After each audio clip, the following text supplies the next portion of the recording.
দেশ স্বাধীন করে যে আনন্দটা পাইছি শেখ হাসিনাকে এই দেশ তারাইয়া হচ্ছে বেশি আনন্দ পাইছি। এই লড়াইটা আসলে আমাদের লড়াই। আমরা যারা বাংলাদেশে থাকি, যারা আমরা বাংলাদেশের মানুষকে তালিবানি মনে করি না, যারা আমরা এই মানুষকে নিয়ে একটা নতুন সমাজ গঠনের স্বপ্ন দেখি, তাদের লড়াই। আমার কথা আমি বলতে পারবো না, আপনি তুলে নিয়ে যাবেন। প্রতিবাদ করতে পারবো না, ভিন্ন মত প্রকাশ করতে পারবো না, আপনি আমাদেরকে রাজাকার বলে গালি দিবেন।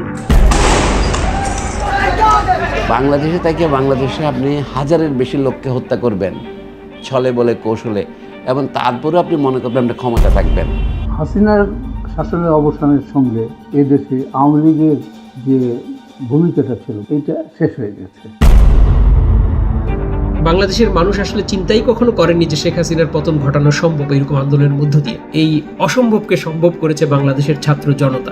রাজু ভাস্কর্য থেকে শাহবাগ পর্যন্ত লাশের মিছিল হয়ে গেছে, এবং তারপরও বাংলাদেশে ওই সরকার টিকে থাকবে, এরকম কোন সরকার বাংলাদেশে তৈরি হওয়া সম্ভব না।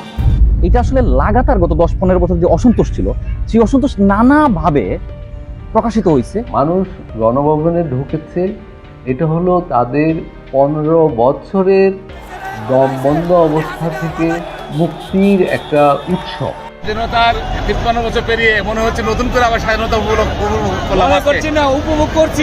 বানের জলের মতো মানুষ রাস্তায় চলে আসছে। এর কোনো জাত কুল পরিচিতি ছিল না, এক অভূতপূর্ব গণজাগরণ ঘটেছে। ভারতীয় সংবাদ মাধ্যম বাংলাদেশের এই গণ অভ্যুত্থানকে সঠিকভাবে তুলে ধরছে না। পশ্চিমবঙ্গ জুড়ে ছড়ায় গেছে যে এরা রবীন্দ্রনাথের ভাস্কর্য ভাঙছে, পুরোটা যে মিস ইনফরমেশন, এই ক্ল্যারিফিকেশন কেউ দিচ্ছে না।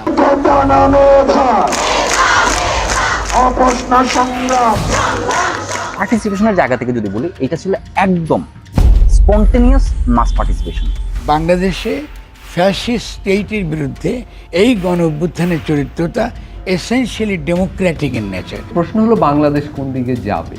সুষ্ঠু নির্বাচন হলেই সেটা আমরা বুঝতে পারবো। এখন কিন্তু একটা নতুন রকমের চিন্তা সমাজ হচ্ছে, সবাই নাগরিক, নাগরিক অধিকার হচ্ছে মূল কথা, এখানে সংখ্যালঘু মূল কথা নয়। অসাম্প্রদায়িক একটা বাংলাদেশ আমরা চাই, এবং আমাদের কাছে মনে হয় যে সেটা নির্ধারণ করবে বাংলাদেশের মানুষই। বাংলাদেশের ছাত্র সমাজ তাদের মূল দাবি রাষ্ট্রের সংস্কার, উপনিবেশিক রাষ্ট্রের সংস্কার, গণতন্ত্র, গণতান্ত্রিক সংস্কার, এগুলোই এখনকার প্রধান এজেন্ডা।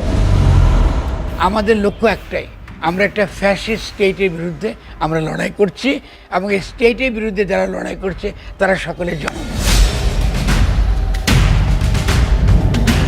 যে জুলাই মাস শেষ হলো, 5 তারিখে এই সরকারের পতন হলো, তো জুলাইকে একটা টার্গেট করে বলছে 36 জুলাই।